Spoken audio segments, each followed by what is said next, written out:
Sí, doctor, ya.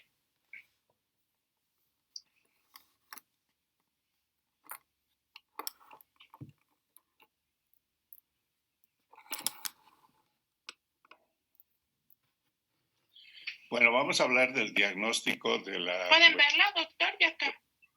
Perdón, ¿me están escuchando? ¿Sí? Sí, doctor, se escucha. Sí, y también. Comenzamos con el diagnóstico de la tuberculosis. El diagnóstico de la tuberculosis tiene dos utilidades, una epidemiológica y una clínica. La clínica es lógicamente la curación de la persona que está con tuberculosis, pero la parte importante es epidemiológica porque si estamos iniciando un paciente que es bacilífero, estamos cortando el ciclo epidemiológico del contagio de la tuberculosis. Entonces, diagnosticamos a través del sintomático respiratorio primero, es decir, toda persona que tose y expectora por más de 15 días es tuberculosa hasta que no se demuestre lo contrario. Le hacemos 2 baciloscopías y si sale positiva, entonces le iniciamos inmediatamente el tratamiento. Inmediatamente, no podemos esperar ni un segundo, yo diría. La siguiente.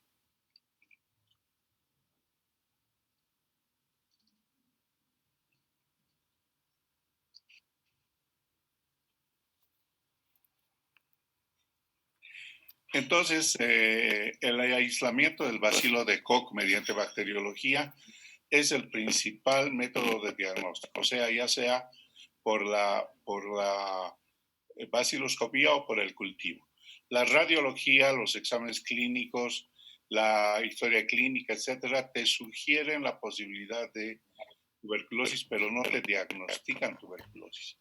Hemos dicho que el doctor Roberto Koch, al terminar su trabajo en 1822, dijo claramente, ¿no? En toda persona que demuestres la presencia del bacilo en su cuerpo, es un enfermo tuberculoso hasta que no se demuestre lo contrario. Por lo tanto, tienes que demostrar que el portador al que estás diagnosticando tiene el bacilo de Koch en su organismo. La siguiente.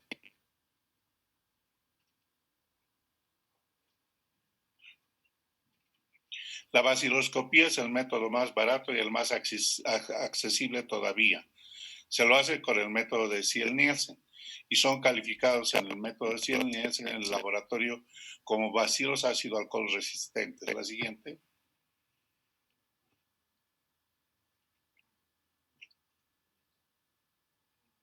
O sea, no son calificados como bacilo de Koch, sino como BAR, bacilo ácido alcohol resistente. ¿Por qué? Porque hay otras enfermedades como de micosis o enfermedades como la lepra que también tienen bacilos ácido alcohol resistentes, por lo tanto podría ser eso. Por eso es que el informe del laboratorio dice hallazgo de bacilos ácido alcohol resistentes. ¿Qué hongo puede presentar bacilos ácido alcohol resistentes? La nocardia, ¿no? La nocardia puede producir bacilos ácido alcohol resistentes en el esputo de los enfermos. Entonces, ¿cómo califica el laboratorio? Califica de negativa de 1 a 9 bar, positiva 1 cruz, positiva 2 cruces y positiva 3 cruces. Te dice negativa cuando no observa bar en toda la lámina. Te dice 1 a 9 bar cuando que se considera, cuando encuentra 9, de 1 a 9 bacilos en toda la lámina, ¿no? Y lógicamente en 2 muestras diferentes. Y positiva una cruz es 10 a 99 bacilos ácido alcohol resistente en 100 campos observados. Positiva 2 cruces, 1 a 10 bacilos por campo en 50 campos observados. Y positiva 3 cruces, más de 10 bacilos por campo en 20 campos observados. Así te informa el laboratorio. La siguiente.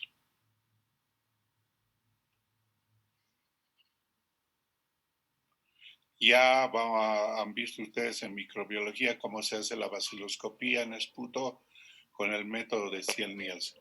Se toma la muestra, se extiende en el portaobjetos, el extendido es fino, y después se coloca fucsina básica, se calienta la fucsina. Una vez que se calienta y echa vapores, hay que lavar con ácido clorhídrico o ácido sulfúrico. En nuestro medio utilizamos el ácido sulfúrico y después, una vez que se lava, se coloca azul de metileno para el contraste. Seca la lámina y se ven los bacilos. Ahí, fíjense ustedes, en la lámina azul se ven los bacilos en pares, ¿no es cierto? Están ahí en pares. Pares, exacto, ahí en pares. Los bacilos ácido alcohol resistentes.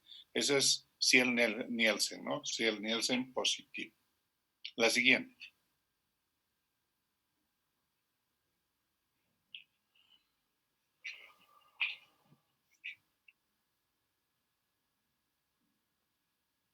Todo paciente que se sospecha clínica o radiológicamente la tuberculosis y que la baciloscopía, 2 baciloscopías que se hacen asintomático respiratorio, sale negativa, debe ser examinada por el especialista. O sea, tiene que ser transferido al especialista para definición diagnóstica.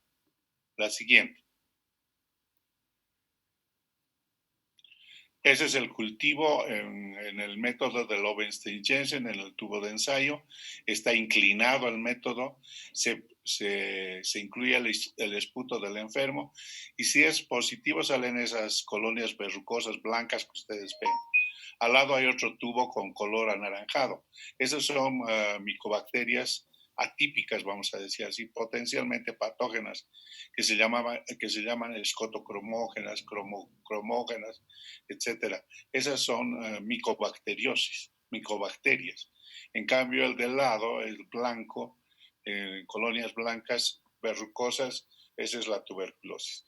El cultivo desarrolla en 60 días, entre 30 y 60 días. La siguiente. Entonces, el cultivo es el método para asegurar el diagnóstico. Se puede utilizar técnicas de Kudo, medio de Ogawa, pero nosotros utilizamos el Lowenstein-Jensen. La siguiente. ¿Cuáles son las indicaciones de cultivo? ¿En qué casos indicas cultivo? Cuando el resultado de la baciloscopía es 1 a 9 bar en toda la lámina en una sola muestra. Al sintomático respiratorio con 2 baciloscopías seriadas negativas y que le tratas con antibióticos, jarabes, etcétera, y no hay respuesta clínica, ese tienes que hacerle cultivo. Y el sintomático respiratorio con 2 baciloscopías seriadas negativas y radiografía que sugiere tuberculosis.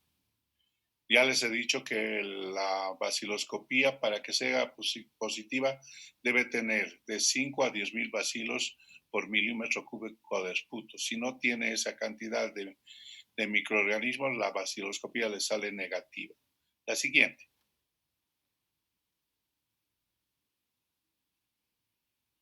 Para estudios de resistencia también se utiliza el cultivo. En los casos extrapulmonares, sí, dale nomás, está bien. En los casos extrapulmonares también se utiliza el cultivo. En la tuberculosis meningia, en líquido cefalorraquídeo, en la orina, en el peritoneo, en los ganglios, pero para cultivo cuando se mandan muestras, o sea, piezas de biopsias, hay que mandar en agua, en solución fisiológica, no en formol, porque si mandas al laboratorio en formol se mueren los bacilos y el laboratorio no tiene resucitador de bacilos, no tiene terapia intensiva para bacilos, por lo tanto se muere. Entonces hay que mandar en solución fisiológica o en agua. La siguiente.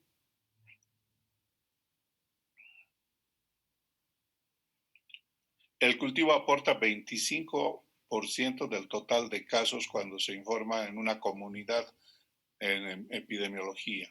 25%. La siguiente.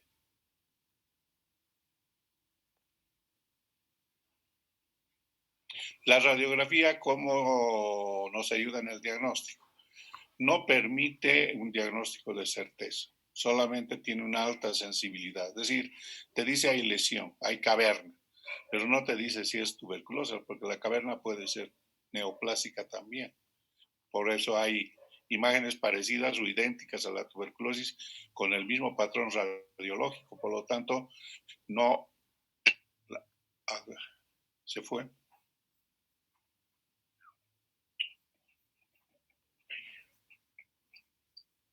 Doctor. Sí, un ratito.